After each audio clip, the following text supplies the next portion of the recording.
Om Namo Bhagavate Vasudevaya.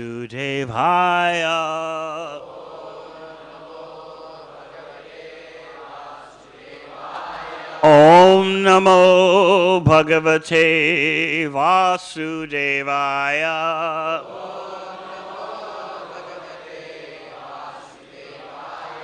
Om Namo Bhagavate Vasudevaya.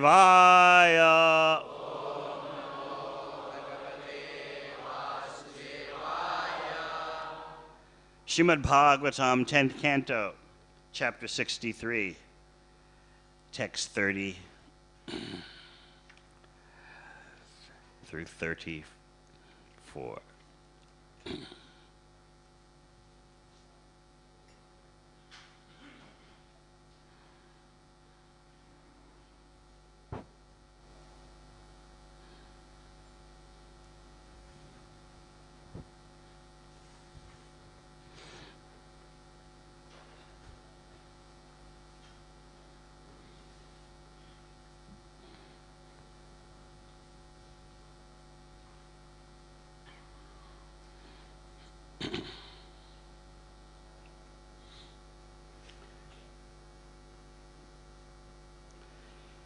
Ityukto chutam ananya gato maheshwaro drada banastu ratam arudha pragadyocham janardanam ityukto chutam ananya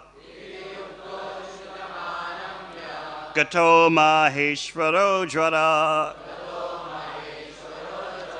banastu ratam arudha pragadyocham janardanam ityukto chutam ananya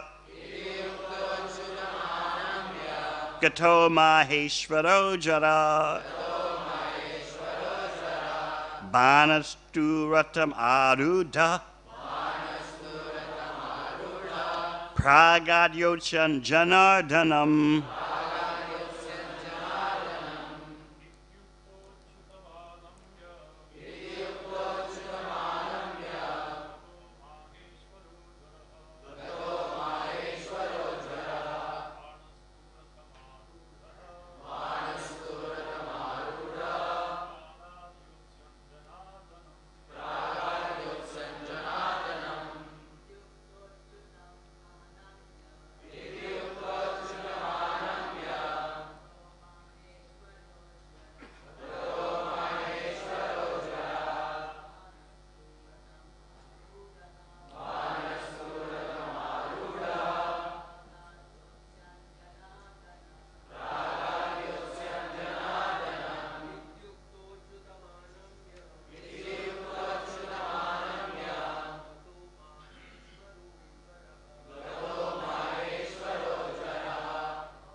Vaishnavis.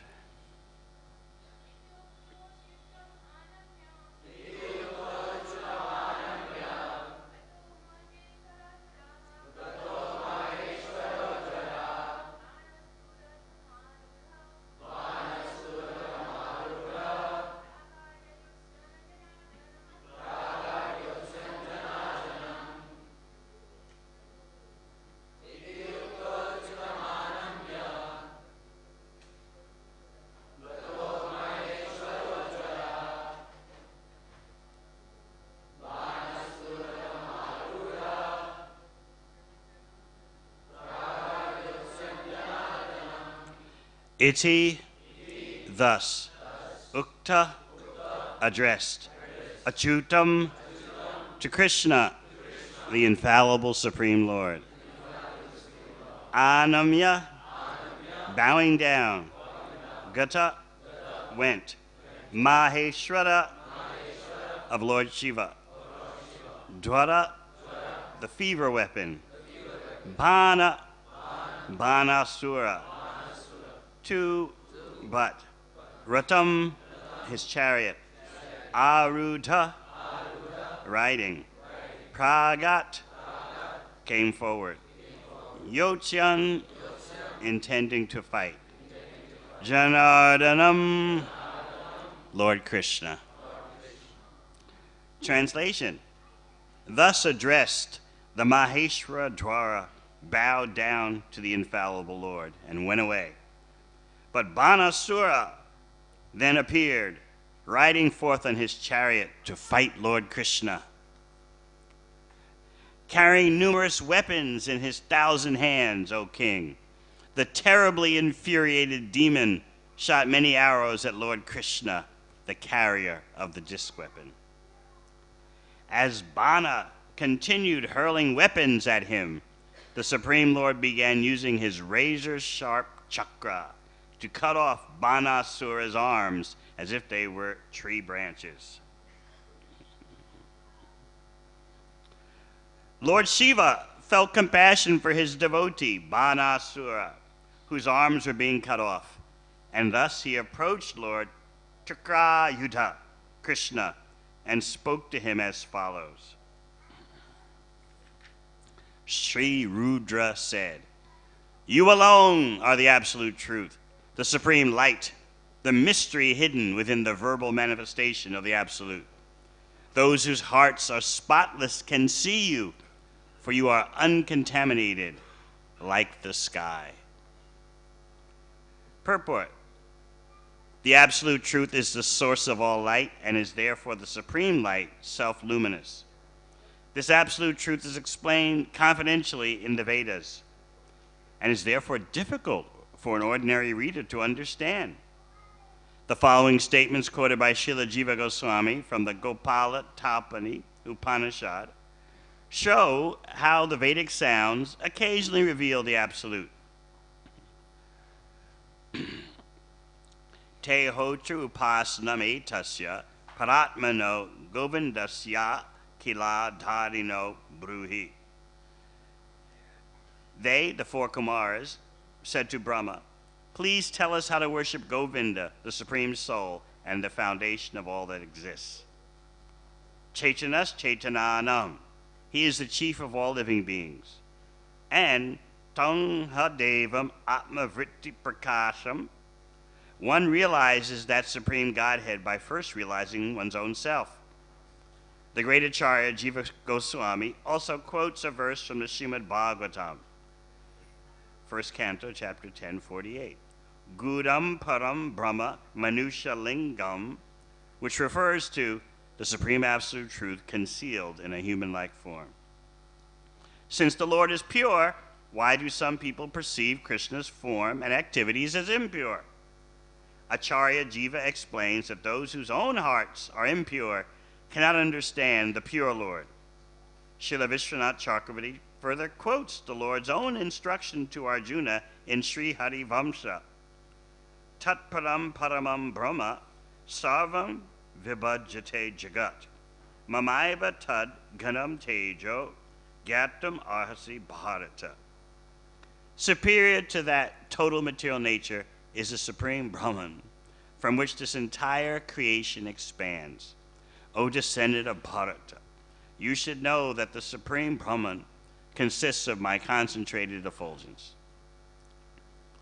Thus, to save his devotee, Shiva now glorifies the Supreme Lord, Krishna, his eternal worshipable master. The Lord's bewildering potency induced Shiva to fight with Lord Krishna, but now the fight is over, and to save his devotee, Lord Shiva offers these beautiful prayers. Om Gana Timirandasya Gyananjana Shalakaya Chakshun Militang Yena Tasmai Shri Gurave Namaha. Jai Shri Krishna Chaitanya Prabhu Nityananda Shri Advaita Gadadhar Shri Vasadi Gaur Bhakta Vrinda. Hare Krishna, Krishna Krishna, Hare Hare, Hare Rama, Hare Rama, Rama Rama, Hare Hare.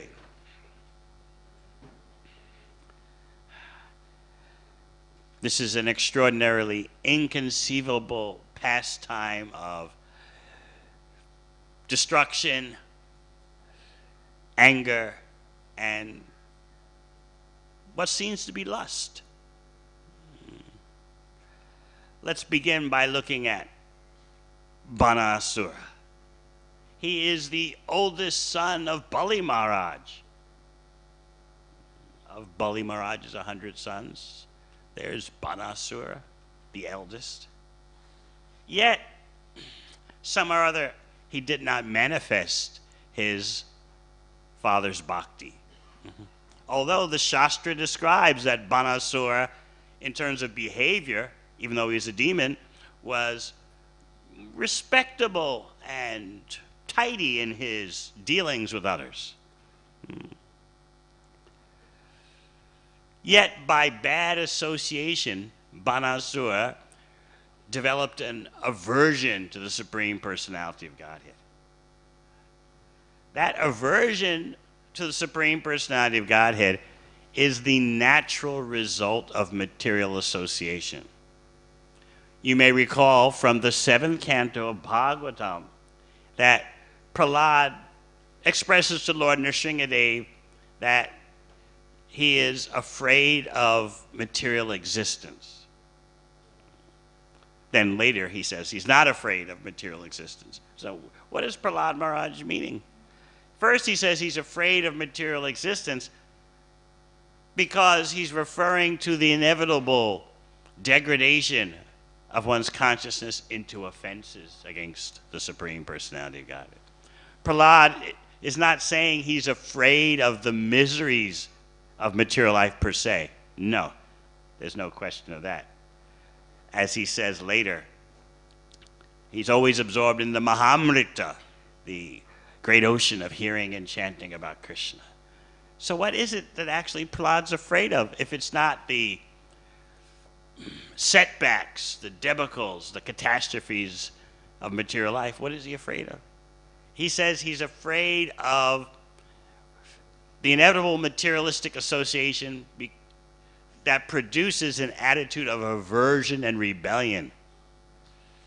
He says that's inevitable. As one rotates through the samsara chakra, the wheel of birth and death, it's naturally you pick up rebellious tendencies. It's naturally you pick up aversion toward the Supreme Personality of Godhead. And this is what happened with Banasura.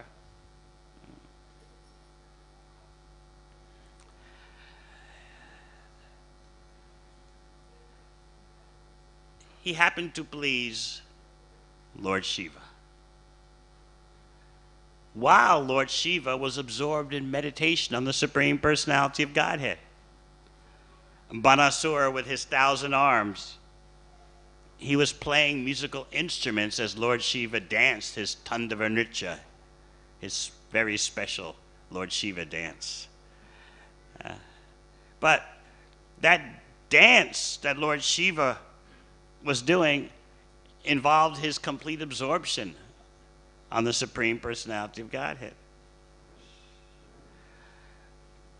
Banasura assisted him, and therefore Lord Shiva was very merciful to Banasura.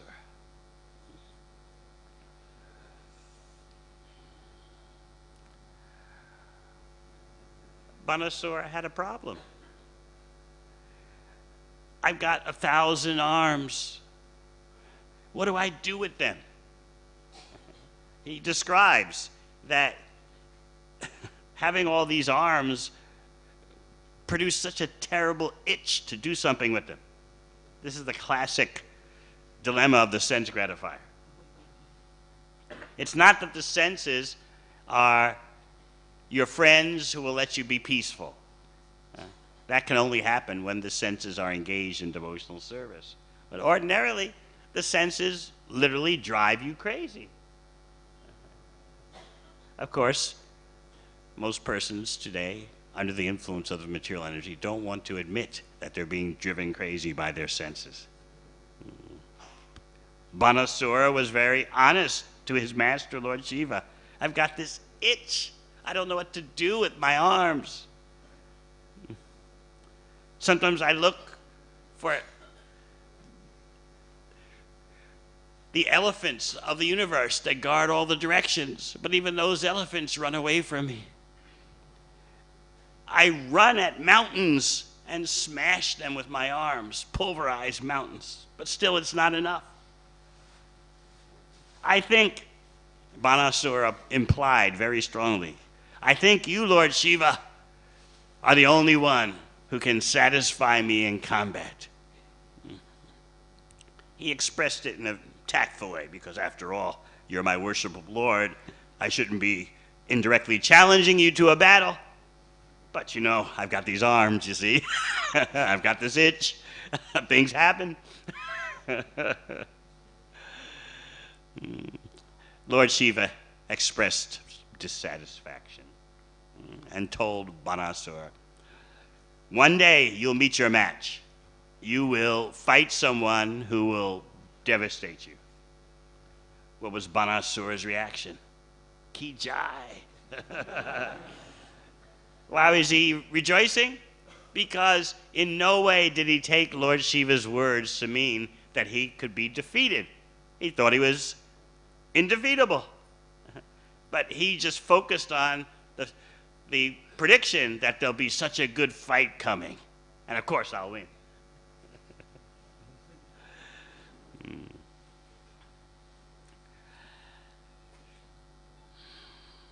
Then we move to Banasura's daughter.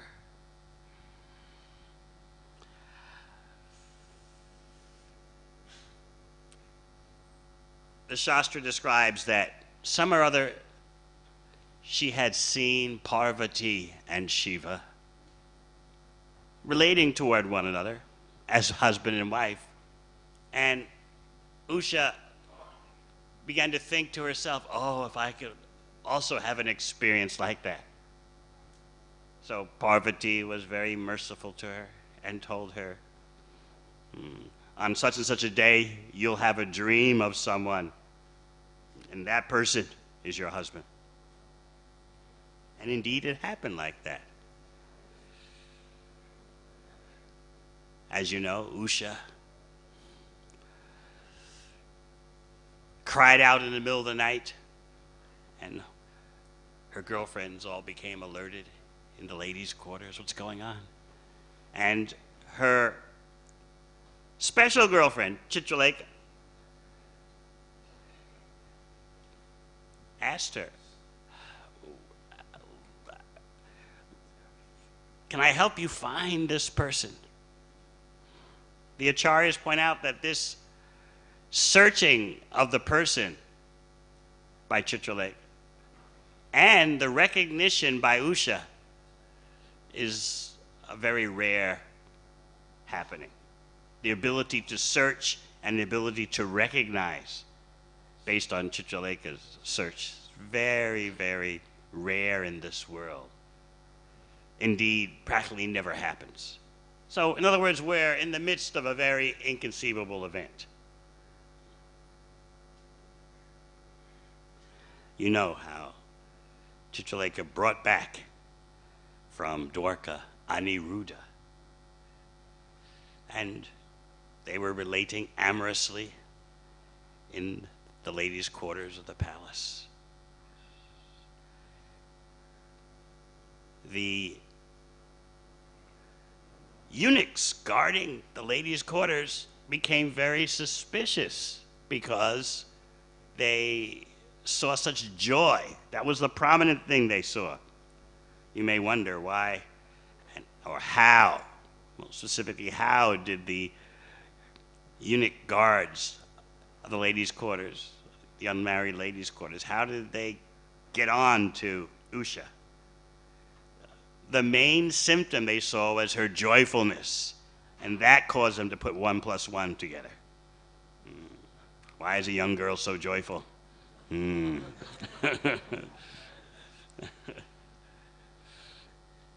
They were afraid of their own position. We need to go tell Banasura before he finds out, because otherwise we can be accused of being lax in our duties. So they informed Banasura, who came rushing to see who had spoiled his family. Ordinarily, such a thing is abominable, unheard of practically in Vedic culture.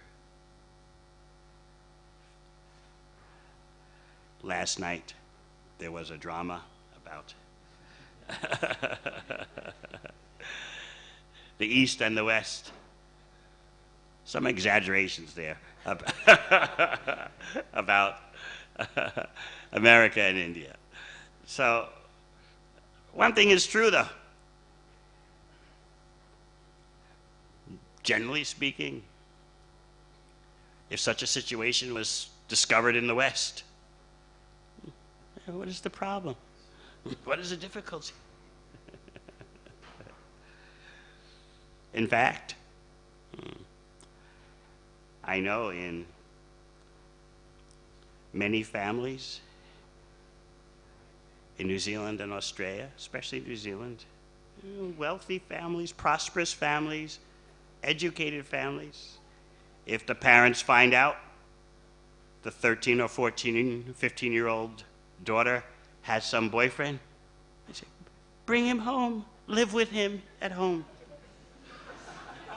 This is considered high class, very aristocratic. Why should you meet in some parked car or meet in some mall or movie theater? Just bring him home. You both can stay together.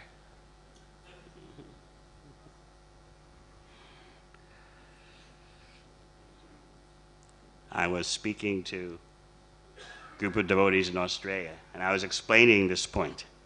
And right in the middle of the class, one devotee interrupted me. Maharaj, no. It wasn't like that with my family. My parents are very strict. When my sister's boyfriend would spend the night, my parents said, you cannot be in her room, you both have to stay in the living room. It was serious, it's very strict.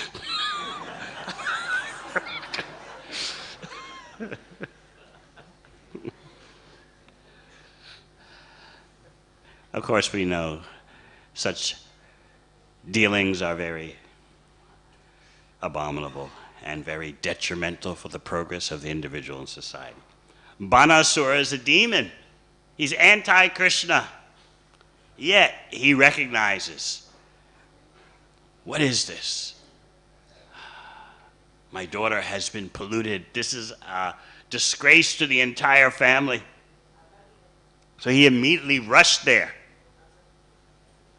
entered the quarters of the ladies, and he saw Aniruddha, who's so beautiful. Banasura did concede. Such a handsome young man. Definitely a perfect match for my beautiful daughter. He conceded that point. But at the same time, he became so angry. I just don't like the way this has happened. I just don't like the way these events have transpired. He may be handsome. He may be the perfect match. I don't care. He just lost his temper. That has to happen in material existence. You may evidence good qualities for a while, but because there's no connection to the Supreme Absolute Truth, you can be so easily capsized.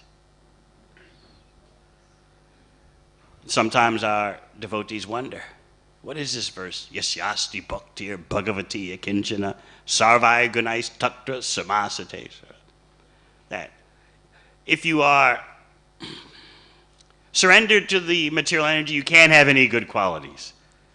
What does that mean? Sometimes it seems like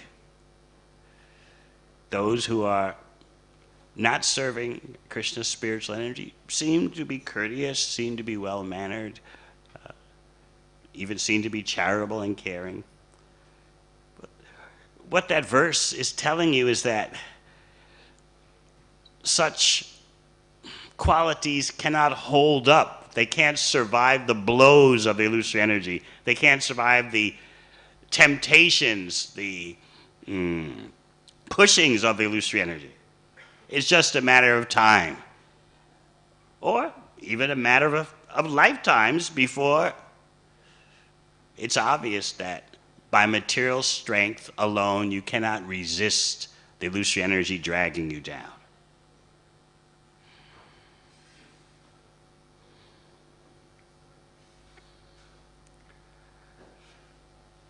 So although Banasura has been described as having nice qualities because of his lack of connection to the Supreme Absolute Truth, he could so easily enter into a rage, even though he admitted, yes, this Aniruddha is looking quite an appropriate match for my daughter. But nevertheless, it's always amazing how contact with the material energy produces such irrationalities, such inconsistencies. This tendency has baffled humanity for millennia. Well, we just had a huge war. We expect that human beings will learn not to have such wars again. World War I. What is the other name for World War I? The war to end all wars. That's what people thought when World War I finished and 17 million persons were dead. They call it that. This is the war to end all wars. Never again will humanity make such a mistake. What happened 23 or so years later? World War II, over 50 million persons dead. After World War II ended, there was a great world gathering for making human rights official. They made up a charter of human rights that could not be violated even if persons in a democratic country voted to throw out these human rights. No, there was an international agreement. We never again want to see the atrocities that happened in World War II. Surely humanity has learned the lesson. Another example. In the USA, California, as you've heard, has a big water problem. So one of the solutions proposed is desalination. Huge industrial plants that take seawater, remove the salt, and in that way the water becomes usable for human purposes. There's only one problem with these desalination plants. The past history of them is a total failure. Some years ago in Australia, there was a huge drought. And so the government spent $10 billion, equivalent of 10 billion US dollars, to make 4 or 5 desalination plants. Oh, what's $10 billion, right? None of those plants have ever been in operation, because after constructing them, the engineers realized it is too expensive to run them. Right? They didn't get their engineers from IIT, right? They should have gotten them. Not only did the desalination plants prove too expensive to run, but as soon as the 5 plants were built, then the rains came. Uncontrollably, more rain than anyone had seen before. Only $10 billion, you know. What is the problem? What what we can do with $10 billion for Krishna's service. Srila Prabhupada always told us, Krishna is no poor person. When he sees that you are pure and advanced, he can give you the whole world. But anyway, the point is that this quest for material solutions is a very sinister process. There seems to be hope, but again and again, there is defeat. Maybe the defeat is a distance down the road. At first, everything looks good. We've got those desalination plants. We have defeated nature. But there's always some complication. So now in the USA, in California, they're talking about building desalination plants. They're worried, though. Total failure in Australia. But we have more knowledge now. This is always the human obsession. We know better now. We have more knowledge now. We'll do it right this time. If you study human history, you'll see. They cannot stop the material complications. They cannot stop the sequence, the train of material disadvantages. You only get to feel like you can do that. You get the hope. You block the problem here, the problem comes around another way. You lock the front door so the problem can't enter, the problem goes through the back door. That's the story of human history. This is why Srila Prabhupada says so emphatically in his purports, no material solution will ever solve the problems of material existence. Maybe you think, oh, that's a strong statement. Maybe it's a bit of exaggeration just to make us fired up and chanting Hare Krishna. Some things seem to be working.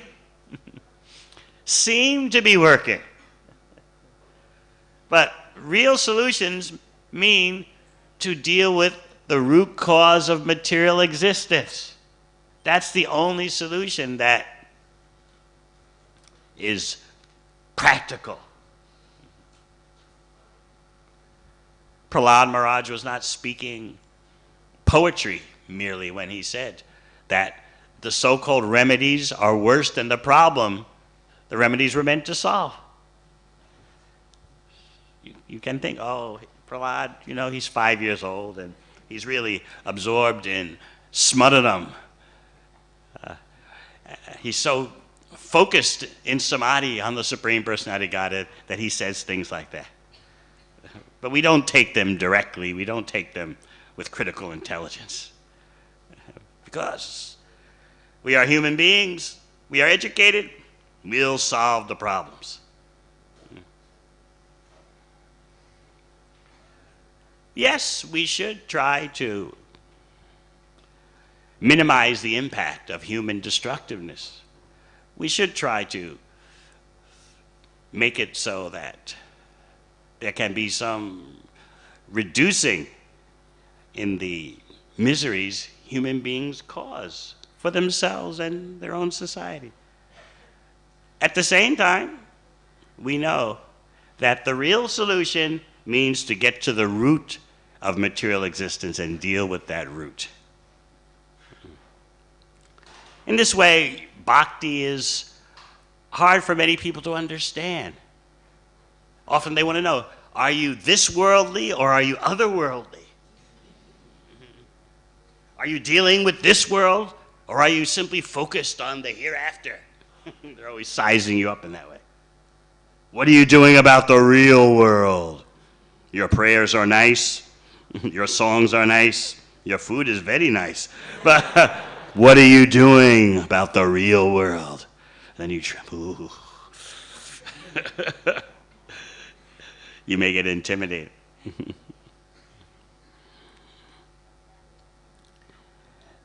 It is difficult for people to see how it's possible to have an integrated approach to living in this world. An integrated approach means that while dealing with the eternal necessities, you're also dealing with the immediate necessities. This is the inconceivable brilliance of Bhagavad Gita.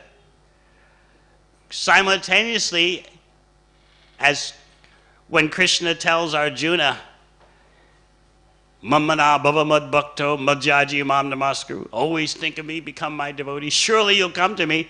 At the same time, he's telling Arjuna, fight in the battle. Mamanushra yujam cha, fight and think of me. So Bhagavad Gita is going on two levels simultaneously. Such a mystery can only be understood in the association of devotees.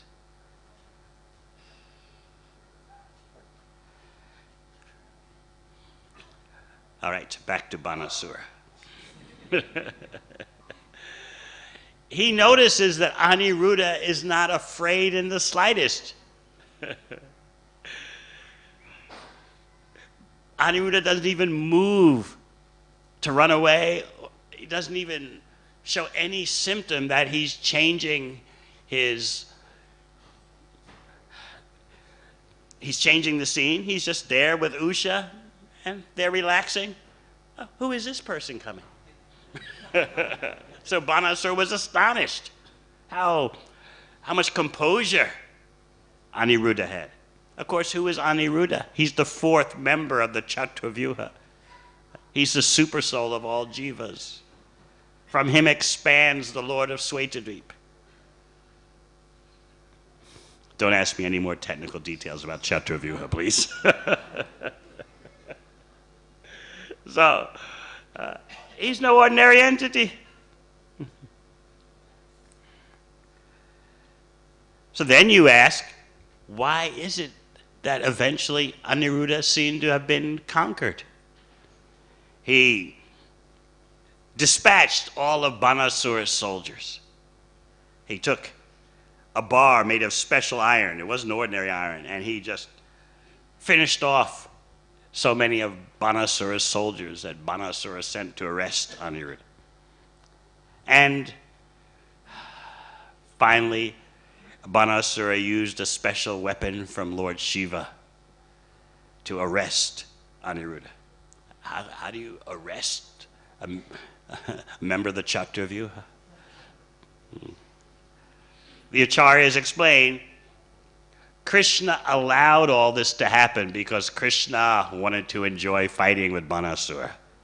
All right, yes, you can detain Aniruddha, my grandson, because this will lead to a great fight. A fight in which I can enjoy, and also a fight in which my supremacy will be established by Lord Shiva. So therefore, although Aniruddha was missing for so long from Dwarka, Krishna didn't mind. It was a setup. The whole situation was a setup for Krishna's pleasure and for Krishna teaching a powerful lesson about Lord Shiva.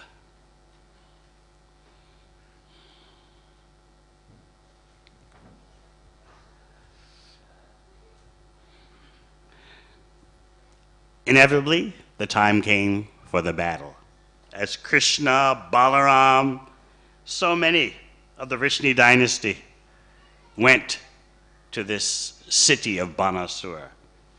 And Banasura had a benediction, remember, from Lord Shiva, that Lord Shiva would be the guardian of his capital city.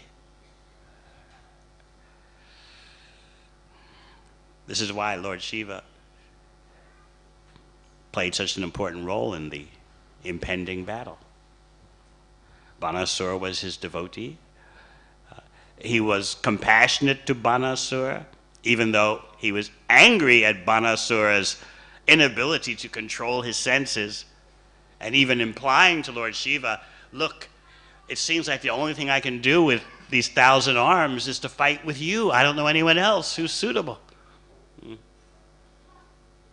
Still, because Banasura had assisted Lord Shiva playing musical instruments while Lord Shiva danced in meditation on the Supreme Personality of Godhead, Lord Shiva became the guardian of his city.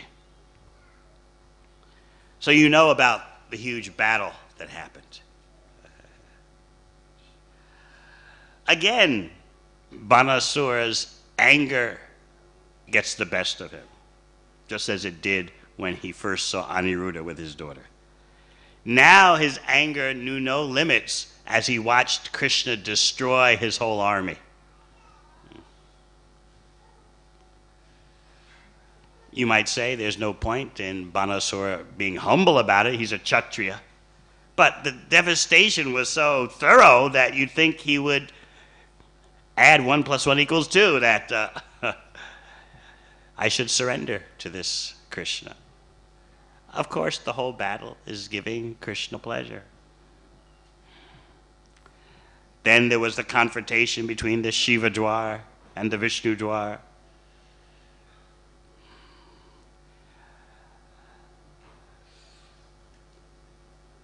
Banasura now has no options. He personally attacks Krishna. And what does Krishna do as Chakra Yuddha, the holder of the chakra? The Acharyas described that chakra moved so fast it was invisible. All you could see is one arm after another of Banasura falling off.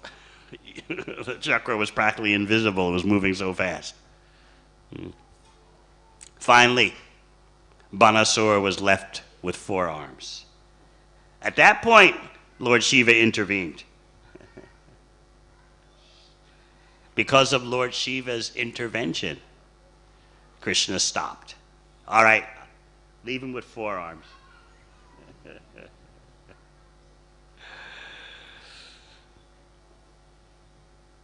Besides the intervention of Lord Shiva, also, Krishna reminded everyone that I promised Prahlad I wouldn't kill anyone in his dynasty. And Banasura is the son of Bali Maharaj, who's in Prahlad Maharaj's family line. So again, you see the power of a devotee. Lord Shiva, the devotee, is intervening. And Krishna is also remembering his dealings with his devotee Prahlad, whom he promised not to disturb his family line, not to kill anyone. So for all these reasons, Krishna left Banasura with 4 arms. You may wonder, what was the future of Banasura? The Leela in the 10th canto ends with Banasura allowing Aniruddha and Usha to ride on the chariot, go back to Dwarka. What happened to him? In the 11th canto, you'll read that Banasura actually went back to Godhead. What? Because he had the association of Lord Shiva, and he also had the association of Krishna. So somehow or other, after some time, all that association made Banasura qualified enough to go back to Godhead and be one of the associates of the Lord.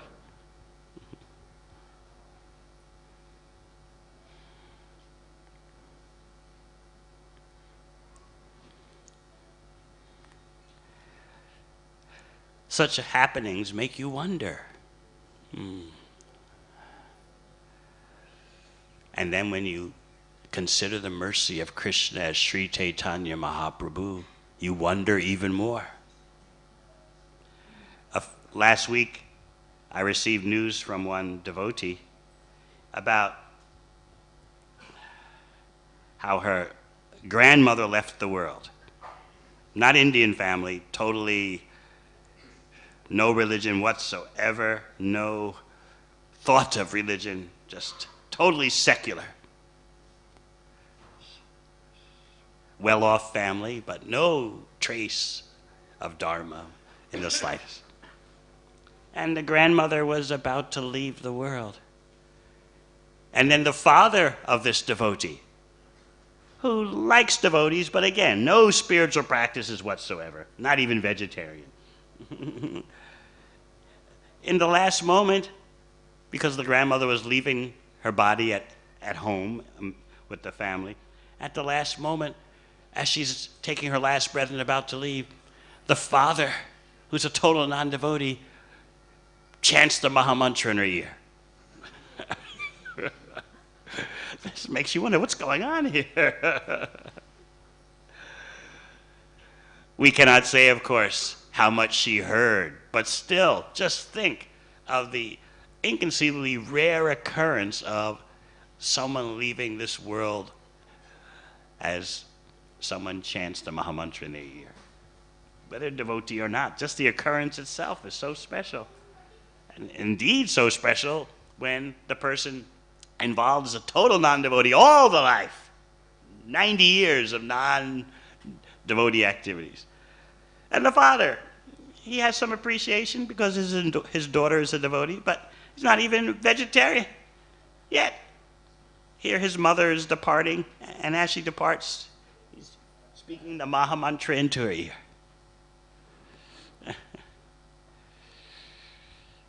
Krishna's mercy is beyond our calculation. Therefore, even Banasura went back to Godhead because he had some kind of association that was beneficial, even though he was so angry.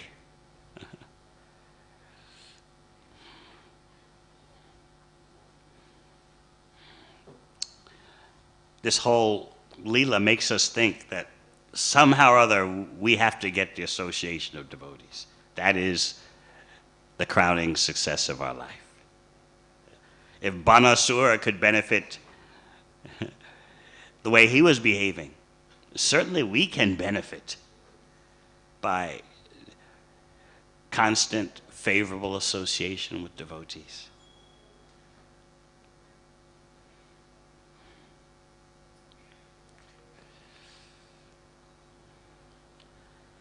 In this verse and purport, Lord Shiva says, "You alone are the absolute truth, the supreme light, the mystery hidden within the verbal manifestation of the absolute. Those whose hearts are spotless can see you, for you are uncontaminated like the sky."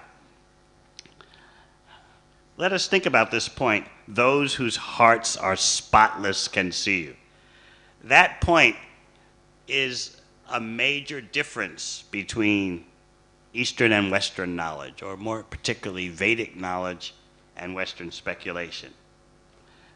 Western speculation means, what does your heart have to do with what you can know? What is all this talk about spotless hearts? This is some kind of delusion. Uncontaminated hearts. Knowing has nothing to do with your so-called purity. No, what you can know has nothing to do with how you behave. In other words, the Western speculative process has stripped the activity of knowing into something that has no relation to the quality of your life, to the quality of your consciousness. Therefore, Western speculators protest this point. They get very disturbed. Those whose hearts are spotless can see you. What is all this talk? Everything is relative. Do as you like. Just do it. The more free you act, the more healthy your psychology is. India has so many repressions still, at least for another 10 years. Whereas in the Western world, whatever you feel, you immediately do. It's all based on your desire. And as your desire changes, well, your life can change. Why not? After death, everything is finished. Just live according to your desires at the moment, and you're a successful human being. But to say that knowledge, what you know, depends on whether your heart is spotless or not, oh, this is so primitive. This is just Hindu granny folklore.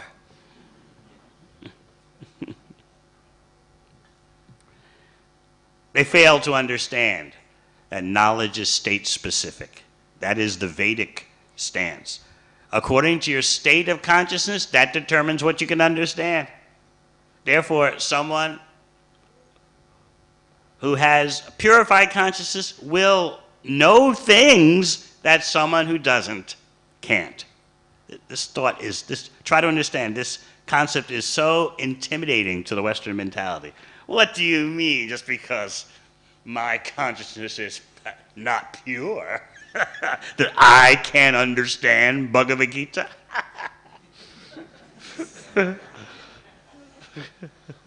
That's the kind of arrogance you're dealing with.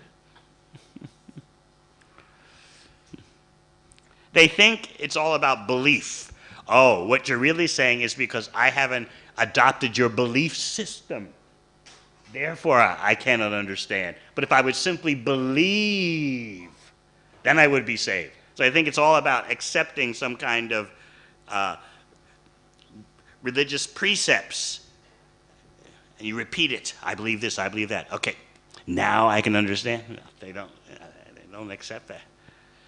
But they think that's what you mean when you say, those whose hearts are spotless, means those who have accepted a belief system. They signed up for certain religious beliefs. And that means they can understand more than someone who hasn't? The whole question of consciousness and the purity of consciousness eludes Western knowledge. First of all, they have to understand consciousness. And then they need to understand purified, refined, distilled consciousness. So this is the dividing line. The bhakti yogis know that your behavior influences your consciousness, and your consciousness allows you to understand certain things or not understand them. That's why Krishna says to Arjuna, I'm speaking Bhagavad Gita to you because bhakto sime sakha cheti. You're my devotee and friend. You've got the right consciousness, the right state of mind. Therefore, you can understand this ancient mystery. It's not a question of Arjuna being some kind of true believer. It's all about Arjuna having the right consciousness, and therefore, because of that right consciousness, he can perceive and understand what Krishna is saying, and that's why Krishna is talking to him.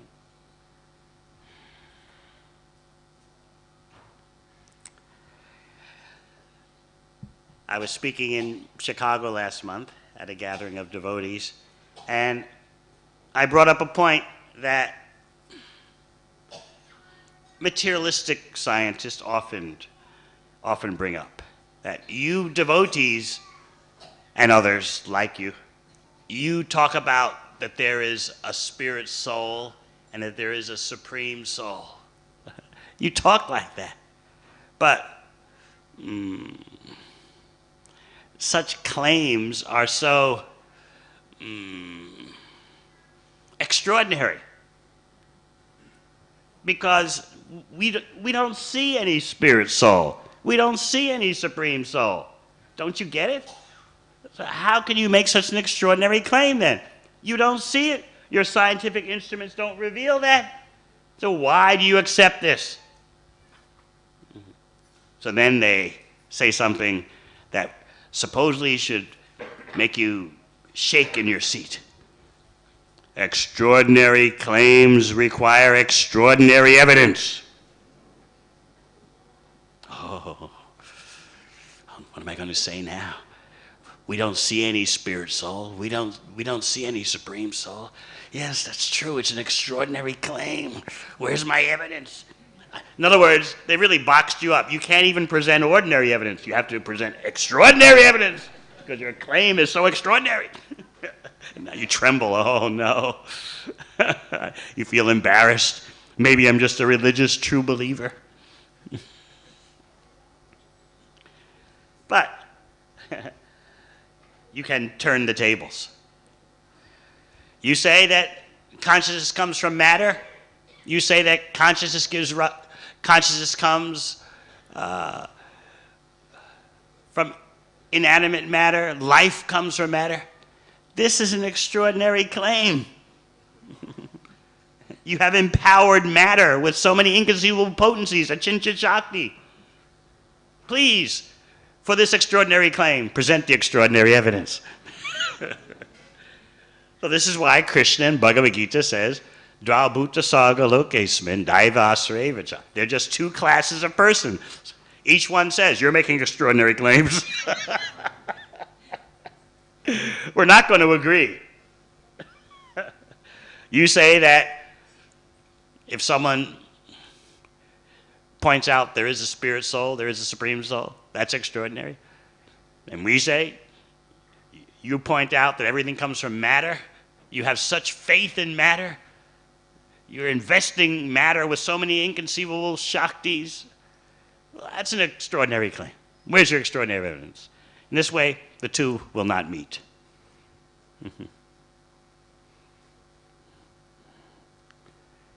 Yet, as you saw with Banasura, by association, things can change. Even an asura like Bana, he eventually went back to Godhead.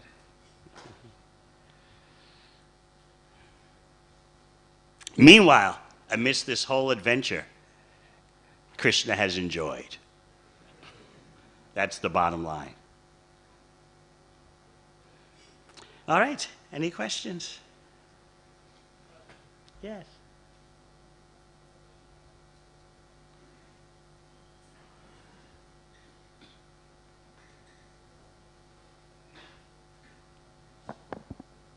Hare Krishna. Thank you, Maharaj. Maharaj, you made a statement that our behavior affects our consciousness. I was also thinking that the consciousness affects the behavior, so how does it work? Your consciousness is the decisive factor.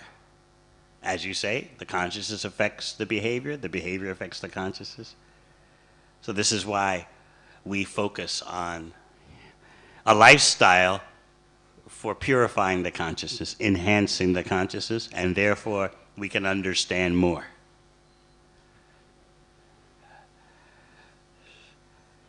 As stated in Bhagavad Gita, the soul is both conscious and consciousness. So, you cannot separate consciousness from the spirit soul, just like you cannot separate the sunshine from the sun.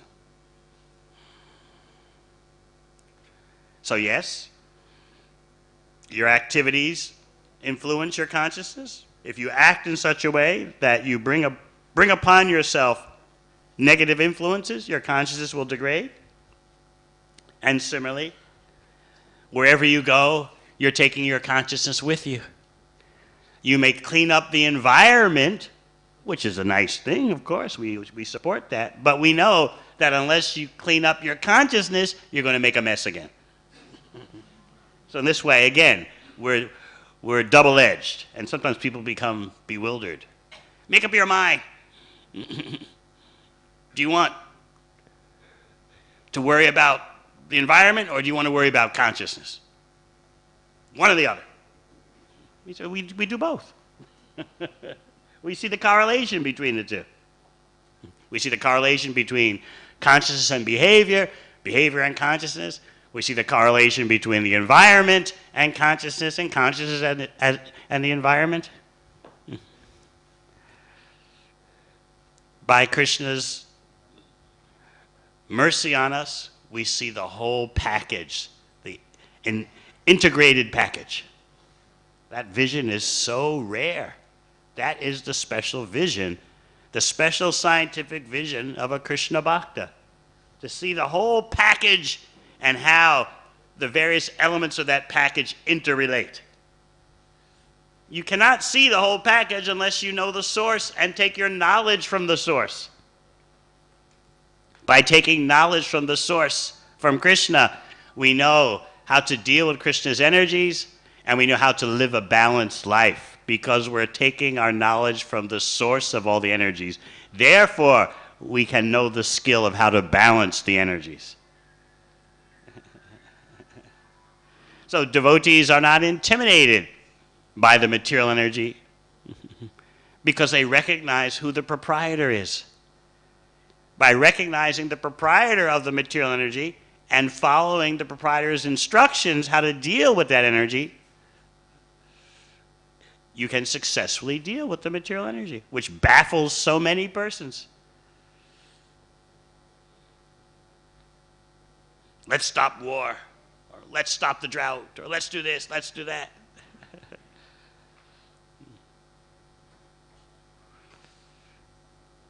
We say, yes, you can try. Go ahead. It's a good thing to try to stop these things, but at the same time, you have to be acting in a higher way. So it seems like we talk double talk, right? And we do. We're double talkers.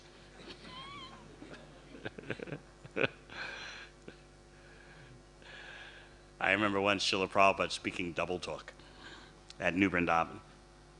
He said, we are not against the advancement of materialistic society, even though it's suicidal.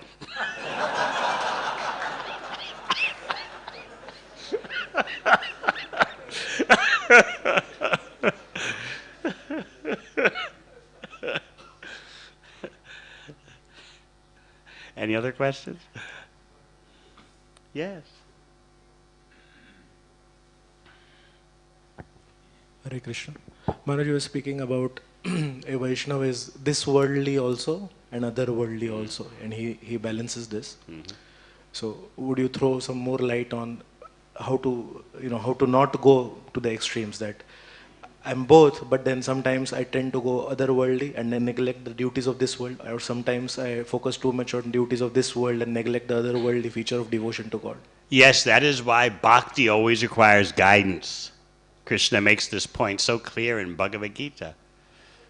That's why he says, Tadvidi pranipatena. If you want to know how to handle this double reality, if you want to know the truth of how to live in the world but not be of the world, if you want to know that highest applied spiritual technology, then you need guidance. Inbuilt into the bhakti endeavor is the need for guidance. Otherwise, we can become baffled. We'll forget that dealing with the material energy can often be baffling because the energy itself is pure bafflement. Everyone runs up against this sooner or later. Why did this happen? I can't understand it. Why? Why me? Or why that one? Or why?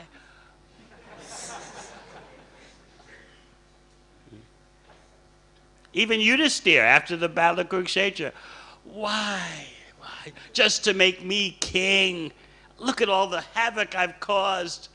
Just as Arjuna predicted when he spoke before the battle, why he shouldn't fight, that society will be destroyed, religious principles will be destroyed, families will become polluted, Varna Sanka will be born. Just as he said, it happened, and it's all because of me.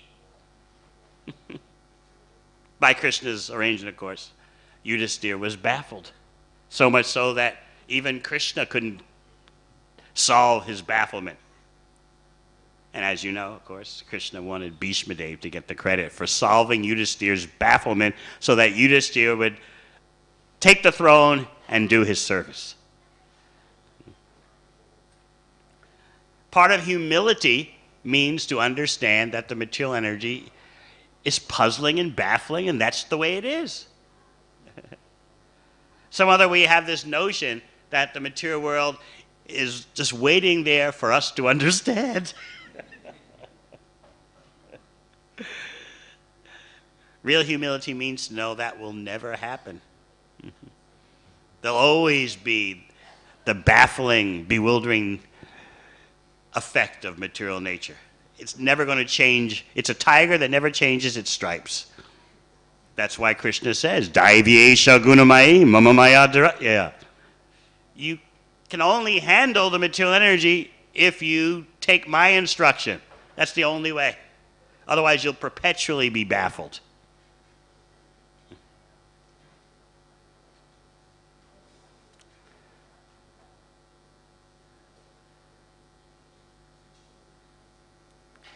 So in this way, the Krishna Bhakta is very practical, the topmost engineer.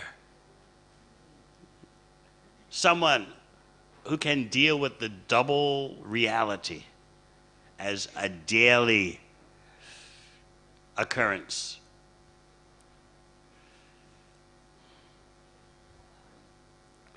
Anything else?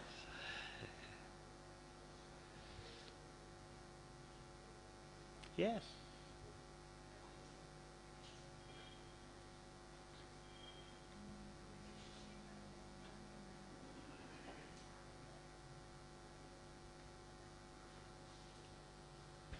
Thank you, Maharaj, for your enlightening class.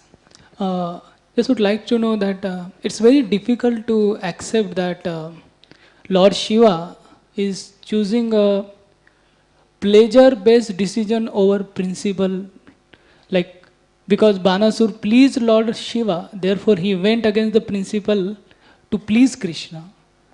Oh, Lord Shiva was pleasing Krishna by his battle, and also especially his prayers that you're going to hear now. They're pleasing to Krishna. It's all a setup for Krishna to enjoy. Otherwise, no one can defeat Aniruddha. Banasura couldn't arrest Aniruddha. But the whole setup led to Krishna's pleasure. Such a battle. Balaram was there too.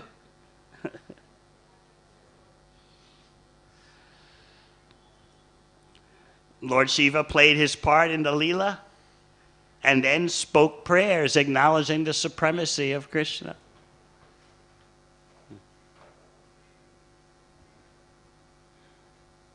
Even Lord Shiva's weapon, the Shiva Dwara, acknowledged the supremacy of the Supreme Personality of Godhead. This is all for Krishna's pleasure.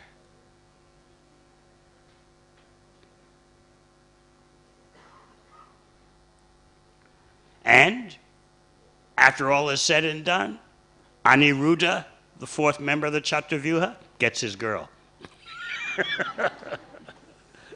This is Achyuta, infallible enjoyer.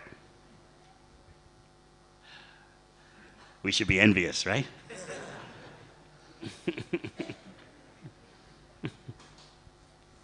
The Supreme should be simply impersonal, or the Supreme should be non-existent, but Supreme Godhead as a supreme enjoyer? No, we don't want that. But if God can become our order supplier, that's okay. Then we acknowledge his existence. But simply that the Supreme Personality of Godhead exists for himself, of himself. That's what we want. We want to exist for ourselves, of ourselves. We want to be self-sufficient enjoyers. Therefore, what Krishna does is mythology, and what we do in our attempts to enjoy, that is fact.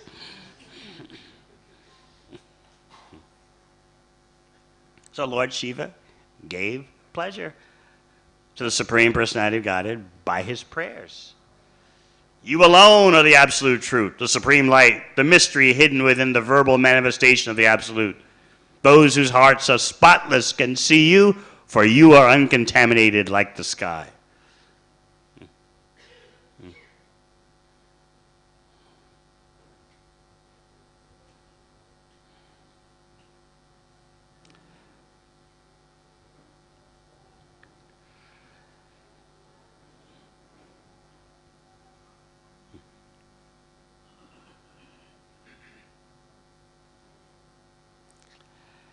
So I thank you very much for your kind attention. Hare Krishna.